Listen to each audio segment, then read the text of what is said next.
अगर बिजनेस करना है तो कौन सी different types of legal entities? So business करने के लिए आपके पास एंटिटीज के तौर पे कई सारे ऑप्शंस है। पहला है आपका सोल प्रोप्राइटरशिप, दूसरा है हिंदू अनडिवाइडेड फैमिली जिसे हम HUF भी कहते हैं, तीसरा है पार्टनरशिप फर्म्स, चौथा है लिमिटेड लायबिलिटी पार्टनरशिप फर्म्स जिसे हम LLP भी कहते हैं, और फिफ्थ आपके पास ऑप्शन है कंपनीज का। अगर सोल प्रोप्राइटरशिप शुरू करनी है तो क्या मुझे कोई रजिस्ट्रेशन लेना होता है? सोल प्रोप्राइटरशिप के लिए आपको कोई रजिस्ट्रेशन की ज़रूरत नहीं है। ये एक इंडिविजुअल इंसान अपने नाम से बिजनेस चला रहा है, उस तरीके की ये बिजनेस एंटिटी है। तो क्या सोल प्रोप्राइटरशिप का पैन और मेरा पैन अलग होगा कि एक ही होगा?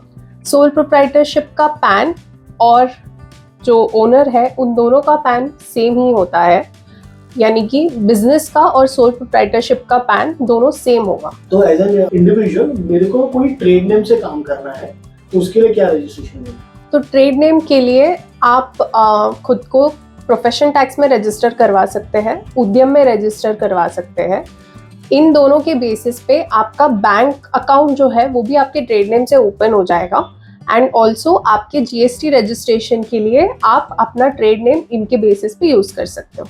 When is HUF used as a legal entity for doing business? Hindu undivided family जो है ये एक फैमिली बिजनेस है जहाँ पे एक कर्ता होता है जो हेड ऑफ द फैमिली होता है, एंड बाकी के जो मेंबर्स होते हैं वो इस HUF के मेंबर्स होते हैं। तो ये एक फैमिली रन बिजनेस जहाँ पर है वहाँ पे आप HUF का इनकॉर्पोरेशन कर सकते हैं, और ये सिर्फ और सिर्फ हिंदूज के लिए है। Who can opt to open a separate HUF? So HUF में जब एक फैमिली स्टार्ट होती है, यानी कि एक इंसान की जब शादी होती है एंड उनके बच्चे होते हैं, उसके बाद आप HUF स्टार्ट कर सकते हो। HUF स्टार्ट करने के लिए क्या प्रोसेस है? सो HUF बनाने के लिए आपको सबसे पहले एक डीड बनानी होगी, एंड वो डीड के बेसिस पे आपको पैन कार्ड भी सेपरेटली इशू हो जाएगा। What is the difference between a partnership firm and an LLP? Partnership firm और LLP दोनों काफ़ी सिमिलर है, दोनों में ही 2 या 2 से ज़्यादा लोग साथ आके बिजनेस करते हैं, बट मेन डिफरेंशिएटर इसमें ये है कि पार्टनरशिप फर्म में जो पार्टनर्स होते हैं उनकी लायबिलिटी अनलिमिटेड होती है, एंड LLP में जैसा कि उसके नाम में ही कहा गया है, लायबिलिटीज जो है पार्टनर्स की वो लिमिटेड होती है। लिमिटेड लायबिलिटी पार्टनरशिप्स में आपकी जो लायबिलिटी है वो आपके कंट्रीब्यूशन या आपका जो कैपिटल है सिर्फ वही तक लिमिटेड रहता है। Does it mean that in partnership firm liabilities can come to my personal assets?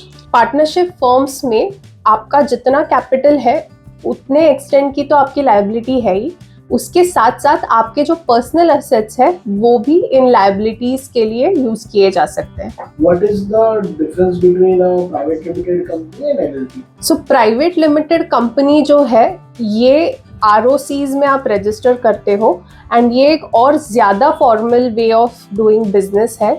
Partnership firm है, आपके पास पार्टनर्स होते हैं, कंपनीज में आपके पास शेयर होल्डर्स होते हैं। कंपनीज में शेयर होल्डर्स जो है ज़रूरी नहीं है कि वही बिजनेस को भी चला रहे हो, आपके बिजनेस जो चलाते हैं वो होते हैं आपके बोर्ड ऑफ डायरेक्टर्स, जबकि LLP में जो पार्टनर्स होते हैं वही मिलके अपना बिजनेस चलाते हैं। आई होप ये वीडियो आपके लिए इंफॉर्मेटिव रहा हो और आज आपने कुछ नया सीखा हो। हमारी एक ही रिक्वेस्ट है कि आप हमें सब्सक्राइब करें, इस वीडियो को लाइक करें और अपने दोस्तों के साथ शेयर करें। धन्यवाद।